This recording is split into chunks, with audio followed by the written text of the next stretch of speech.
ఉమ్మడి కరీంనగర్ జిల్లా మంత్రుల మధ్య మాటల యుద్ధం తీవ్ర స్థాయికి చేరింది. అడ్లూరి లక్ష్మణ్ను ఉద్దేశిస్తూ పొన్నం ప్రభాకర్ చేసిన వ్యాఖ్యలను జగిత్యాల జిల్లాకు చెందిన దళిత సంఘాల నేతలు తీవ్రంగా ఖండించారు. మంత్రి పొన్నం ప్రభాకర్ రాజీనామా చేయాలని వారు డిమాండ్ చేశారు. దళిత జాతికి క్షమాపణ చెప్పాలని ఆందోళన చేపట్టారు. ఇక 24 గంటల్లో క్షమాపణ చెప్పని పక్షంలో మంత్రి పొన్నం ప్రభాకర్ ఇంటిని ముట్టడిస్తామని దళిత సంఘాల నేతలు హెచ్చరించారు.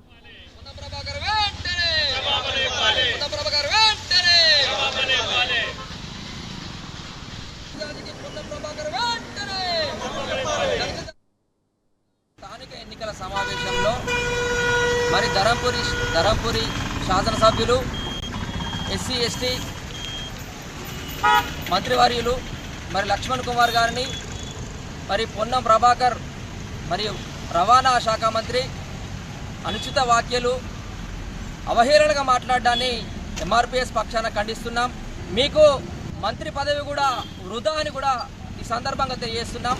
ఎందుకంటే సహచర మంత్రి అని చూడకుండా కూడా అసభ్యంగా ప్రవర్తించినందుకు మరి దళిత జాతి యావత్తుకు కూడా మీరు క్షమాపణలు తెలియజేయాలి.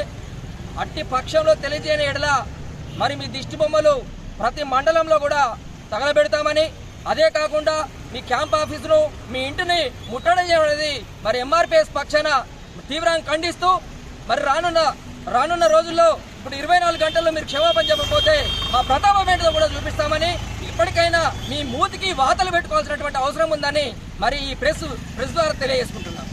జూబ్లీ హిల్స్ ఉప ఎన్నికల నేపథ్యంలో ఇన్ఛార్జ్ మంత్రుల సమక్షంలో మీడియా సమక్షంలో అడ్లూరి లక్ష్మణ్ కుమార్ గారు ఆ మీటింగ్కు ఆ ప్రెస్ మీట్కు హాజరవ్వాల్సిందిగా కొద్దిగా లేట్ అయింది.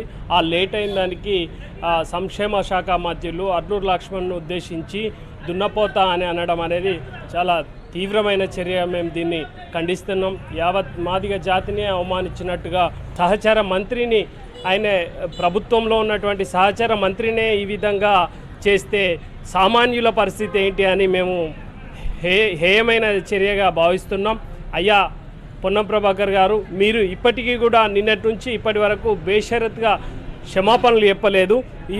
ఇప్పటికైనా మేము అడుగుతున్నాం, 24 గంటల్లో క్షమాపణలు చెప్పాలి. క్షమాపణ చెప్పని ఎడల రాస్తారోకలు కానీ నీ ఇంటిని కానీ క్యాంప్ ఆఫీస్ని కానీ ముట్టడిస్తాం.